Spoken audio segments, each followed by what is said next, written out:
चलिए बच्चों, तो अब हमारा दूसरा टॉपिक है सॉल्यूबिलिटी। सॉल्यूबिलिटी का मतलब क्या होता है, पहले इस चीज़ को समझने की कोशिश कीजिए। जैसे आप लोगों ने 9th स्टैंडर्ड में सुना होगा सैचुरेटेड सॉल्यूशन और unsaturated solution.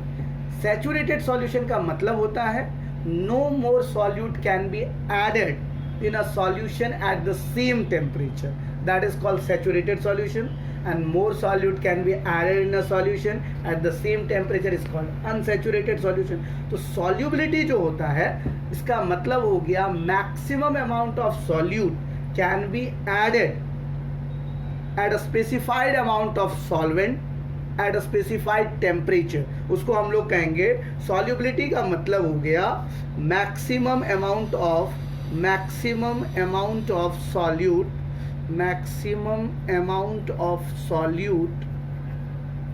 can be added in a specified amount of solvent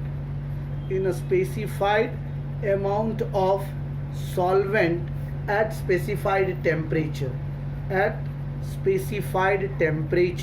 is called solubility। तो अगर आपको सॉल्युबिलिटी के बारे में जानना हो तो इसका मतलब हो गया आप जब भी किसी स्पेसिफाइड अमाउंट ऑफ सॉल्वेंट के अंदर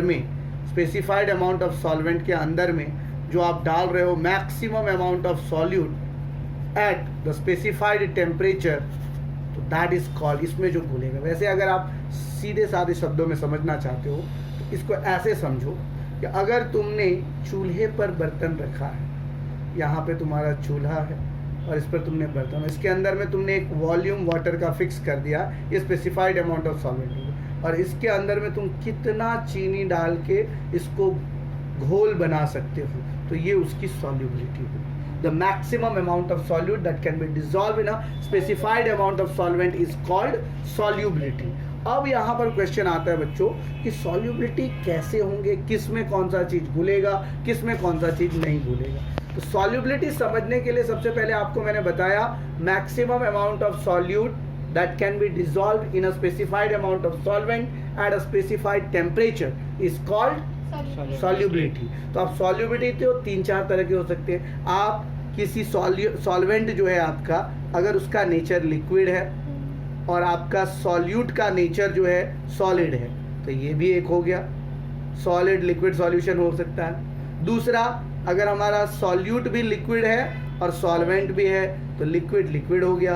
अगर हमारा सॉल्यूट जो है वो गैसियस स्टेट में है और सॉल्वेंट जो है हमारा लिक्विड स्टेट में है, तो इस तरह का भी सॉल्यूशन हो सकता है। तो हम कैसे सॉल्यूशंस के घोल को बनाएंगे और उसकी सॉल्युबिलिटी कैसी होगी और सॉल्युबिलिटी किन किन चीज़ों पर निर्भर करेगी। सबसे पहली बात, फैक्टर्स अफेक्टिंग द सॉल्युबिलिटी। कौन कौन से फैक्टर्स है जो सॉल्युबिलिटी को प्रभावित करते हैं, फैक्टर्स अफेक्टिंग द सॉल्युबिलिटी। अगर आपको ये जानना हो तो सबसे पहले मैं आपको बता देता हूँ नेचर ऑफ सॉल्यूट। क्या? Nature of solute. सॉल्यूट का नेचर कैसा है, सॉलिड है, लिक्विड है, गैस है, पोलर है, नॉन पोलर है। दूसरा, nature of solvent, nature of solvent. तीसरा, कितना टेम्परेचर पे हम घोल रहे हैं, और चौथा, कितना प्रेशर पर हम घोल रहे हैं। ये 4 चीज पर याद रखना बच्चों, ये 4 चीज पर हमारा सॉल्युबिलिटी इफेक्टिव करता है। तो नेचर ऑफ सॉल्यूट में आप लोग बोलोगे सर हम लोग तो बोल दिए सॉलिड है, लिक्विड है। नहीं बच्चों, यहाँ पर याद रखना polar solute dissolves in polar solvent and non polar solutes dissolves in non polar solvents. बोलोगे सर 1-2 एग्जाम्पल देकर के बताइए। बिल्कुल बता रहा हूँ बच्चों। अगर मैं गैस की बात करूँ और लिक्विड की बात करूँ, गैस लिक्विड वाला जो है, अमोनिया नाम का गैस एक होता है और वाटर नाम का एक लिक्विड होता है बच्चा। तो अमोनिया जो है वो पोलर है और वाटर जो है ये भी पोलर है। तो ये polar solute it can be easily dissolve in polar solute. लेकिन इसी चीज को वाटर हमारा पोलर है और बेंजीन हमारा नॉन पोलर है, इसको हम डिसॉल्व करेंगे तो ये सॉल्युबिलिटी मतलब ज़्यादा सॉल्यूशन नहीं बनेगा। जो सॉल्युबिलिटी बननी चाहिए, जिस चीज़ पे प्रभावित होती है, ज़्यादा कंसंट्रेशन होना चाहिए, वो नहीं होगा। लेकिन अगर यही वाटर के अंदर में मैं इथेनॉल मिलाऊंगा तो फिर हो जाएगा कंसंट्रेशन। क्यों? इथेनॉल जो है हमारा पोलर है, वाटर भी हमारा पोलर है। तो polar solute dissolve in polar solvent, non polar solute dissolve in non polar solvent. अगर हमारा सॉल्यूशन का नेचर सॉलिड लिक्विड का है तो वो कौन कौन चीज़ों पे प्रभावित होगी? सॉलिड लिक्विड वाले नेचर जो है, याद रखना, सॉलिड लिक्विड वाला अगर हमारा ये सॉल्यूशन है तो ये सॉल्यूशन आपका सबसे पहले factors number A, factor number B, factor number C. बोलोगे सर व्हाई नॉट डी? क्योंकि सॉलिड को कंप्रेस नहीं किया जा सकता है, लिक्विड को जल्दी कंप्रेस नहीं किया जा सकता है, जिस कारण से ये सिर्फ और सिर्फ सॉलिड, लिक्विड और टेम्परेचर पर निर्भर करेंगे। सॉलिड और लिक्विड के गैसियस सॉल्यूशन, सॉलिड लिक्विड का जो सॉल्यूशन होगा वो इन तीनों चीज पर, कौन कौन सा? Nature of solute, nature of solvent and temperature, pressure पर निर्भर नहीं करेगा। लेकिन अगर मैं आपको गैस और लिक्विड सॉल्यूशन की बात करूं तो ये आपका डिपेंड करेगा ऑप्शन ए, ऑप्शन बी और ऑप्शन डी पर, ये सी पर निर्भर नहीं करेगा, क्योंकि गैस जो है टेम्परेचर इंडिपेंडेंट है। तो ये प्रेशर पे। अब बोलोगे सर अगर हम टेम्परेचर बढ़ा रहे हैं, सॉलिड लिक्विड नाम का हमारा सॉल्यूशन है, सॉलिड लिक्विड सॉल्यूशन है, इसमें अगर हम टेम्परेचर को इंक्रीज कर रहे हैं, टेम्परेचर को बढ़ा रहे हैं, तो सॉल्युबिलिटी बढ़ेगी या घटेगी? Solubility is directly proportional to temperature in solid liquid solution.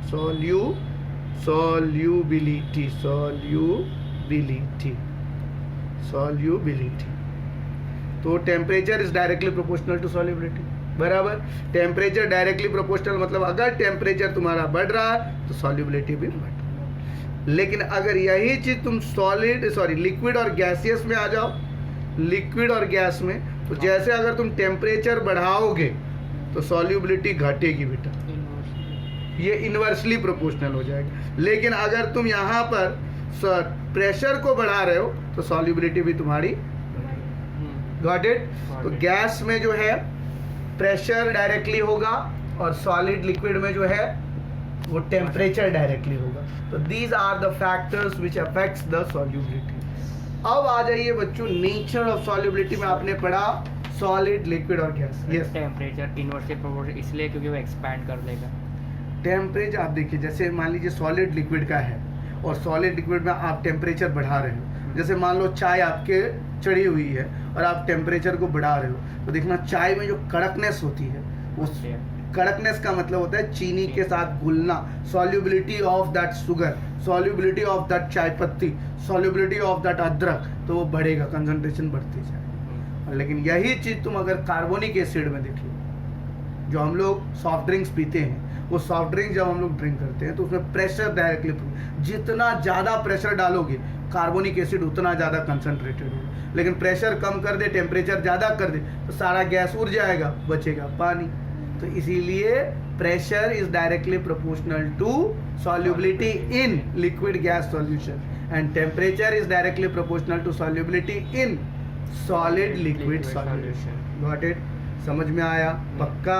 आगे बढ़े अब हम लोग। इसी गैस और लिक्विड के आधार पर हेनरी नाम का एक साइंटिस्ट, हेनरी, याद रखना, हेनरी जो है बहुत ही अच्छा आदमी था। उसने कहा कि partial pressure of a gas, solid और गैस, लिक्विड और गैस वाले सॉल्यूशन में partial pressure of a gas is directly proportional to mole fraction. मतलब जितना ज़्यादा प्रेशर उतना ज़्यादा मोल फ्रैक्शन। जब हम लोग प्रेशर को हटाते हैं तो कंसंट्रेशन कुछ ना कुछ कांस्टेंट देना पड़ेगा। तो P is equal to KH(x), where KH is equal to Henry's constant. ये हेनरी साहब ने अपना व्यक्तिगत कांस्टेंट दिया, हेनरीज कांस्टेंट। अगर कोई तुमको पूछे सर ये हेनरी कांस्टेंट क्या है, कोई यूनिवर्सल कांस्टेंट है, इसकी वैल्यू क्या कांस्टेंट है, तो नो, हेनरी कांस्टेंट, याद रखना, Henry constant is directly proportional to temperature. जितना ज़्यादा टेम्परेचर होगा हेनरी कांस्टेंट की वैल्यू उतनी ज़्यादा होगी। और it is different for all the gases, it is different for all the gases. ये सारे गैसेस के लिए अलग अलग वैल्यूज होंगे। और at different temperature also, at different temperature. अब कोई तुमको पूछे it is different for all the gases at different temperature, कहने का मतलब अगर तुम ऑक्सीजन, तुम्हारे एनसीईआरटी में टेबल 2.2 में इसकी वैल्यू दी हुई है, अगर तुम्हें देखना हो तो तुम लोग देख सकते हो तुम्हारे एनसीईआरटी टेक्स्ट बुक में, जिसमें दिया हुआ है एक जगह ऑक्सीजन का जब टेम्परेचर, यहाँ पे देखने की कोशिश कीजिए, ऑक्सीजन का टेम्परेचर जब 20 डिग्री सेल्सियस था तो हेनरी कांस्टेंट की वैल्यू 34.86 है, और दूसरी जगह जब ऑक्सीजन का टेम्परेचर 30 डिग्री है तो उसकी वैल्यू 46.82 है। तो हेनरी कांस्टेंट जो है बेटा चेंज होते रहेगा, सारे टेम्परेचर पर अलग अलग वैल्यूज आएंगे, लेकिन यहाँ पर एक चीज़ याद रखना, अगर KH की वैल्यू बड़ी है तो सॉल्यूबिलिटी जो है वो कम होगा। क्यों कम होगा? क्योंकि ये टेम्परेचर डिपेंडेंट है, डायरेक्टली प्रोपोर्शनल टू टेम्परेचर, और temperature is inversely proportional to solubility in liquid gas solution. तो अगर KH वैल्यू बड़ी होगी तो सॉल्युबिलिटी कम होगी, टेम्परेचर बड़ी होगी तो सॉल्युबिलिटी कम होगी। This was Henry's law. इस आधार पर बहुत सारे न्यूमेरिकल्स है, क्वेश्चंस है, तो आप लोग इसको बनाने का कोशिश करेंगे तब, ताकि आपको समझ में आ रहा है कि नहीं।